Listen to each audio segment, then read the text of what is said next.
saya akan membahas tentang strategi pembelajaran umum dan kelompok. Materi pertama yaitu pengertian strategi pembelajaran. Apa sih strategi pembelajaran itu? Nah, teman-teman, strategi pembelajaran merupakan suatu upaya seseorang guru untuk mengkoordinasi atau mengelola suatu pembelajaran agar dapat berjalan secara efektif dan efisien. Selanjutnya yaitu adapun jenis strategi pembelajaran menurut Ronter, yaitu terbagi menjadi dua.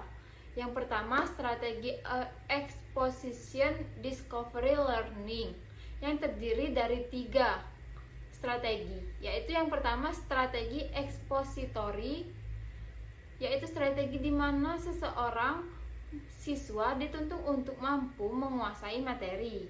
Yang kedua, strategi direct instruction atau strategi langsung, yaitu di sini seorang siswa tidak dituntut untuk menguasai seluruh materi, namun memiliki kewajiban untuk menguasai bahan dengan penuh.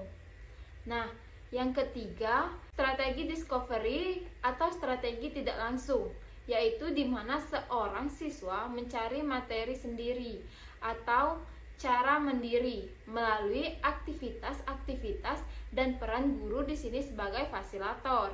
Yang kedua, strategi menurut Ronter, yaitu strategi kelompok dan individual atau group individual learning, yaitu yang pertama strategi pembelajaran individual, di mana strategi yang dilaksanakan oleh siswa dengan cara mandiri. Dalam pembelajaran dilaksanakan oleh siswa secara mandiri, baik itu materi ataupun bahan pengajaran. Yang kedua, strategi pembelajaran kelompok, yaitu strategi yang dilakukan secara bergu atau berkelompok. Di sini siswa diajar oleh seorang guru atau beberapa guru.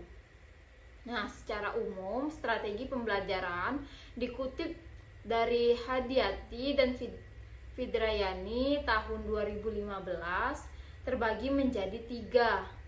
Yang pertama yaitu strategi pembelajaran expository, yaitu strategi yang tidak menuntut anak untuk mencari materi, namun lebih menekankan kepada bertutur atau dapat disebut juga chat and talk. Yang kedua, strategi pembelajaran inquiry, yaitu strategi yang menekankan untuk siswa menjadi kreatif dan berpikir analisis, juga kritis, dan diharapkan untuk mengaplikasikannya dalam bentuk akhlak dan sikap. Menurut Hadiningrum dan Umrotul Hafidah, strategi ini memiliki kelebihan. Yang pertama, ingatan menjadi meningkat. Yang kedua, membekali siswa untuk menjadi lebih kreatif. Yang ketiga, memberi dorongan tinggi yang berkaitan dengan penemuan. Yang keempat, siswa dapat mengembangkan keterampilan dan sikap. Yang kelima, dapat membentuk dan mengembangkan konsep dasar kepada siswa.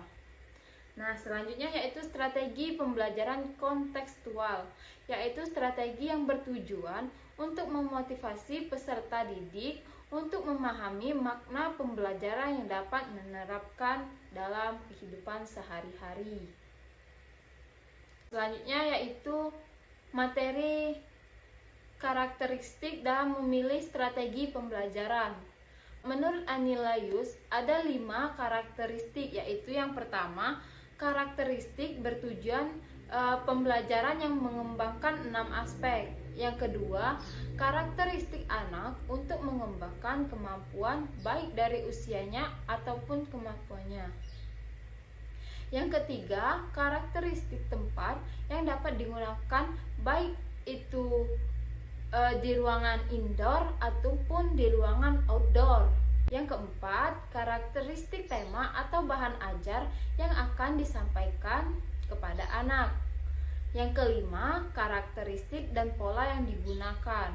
Baiklah, sampai di sini materi terakhir, yaitu strategi pengembangan kreativitas dalam pembelajaran. Siswa yang kreatif diperlukan seorang guru yang memiliki kompetensi sebagai berikut. Yang pertama, berpengetahuan tentang karakter dan kebutuhan siswa yang kreatif. Yang kedua, mengembangkan kemampuan berpikir tingkat tinggi. Yang ketiga, terampil mengembangkan kemampuan siswa memecahkan masalah. Yang keempat, mampu mengembangkan bahan ajar untuk menantang siswa lebih kreatif. Yang kelima, mengembangkan strategi pembelajaran individual dan kolaboratif. Yang keenam, yaitu memberikan toleransi dan memberikan kebebasan sekalipun hal itu tidak dikehendakinya. Demikianlah penjelasan materi dari saya. Jika ada kata yang salah, saya mohon maaf.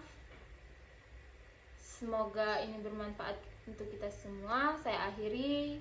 Wabillahi taufiq wal hidayah. Wassalamualaikum warahmatullahi wabarakatuh.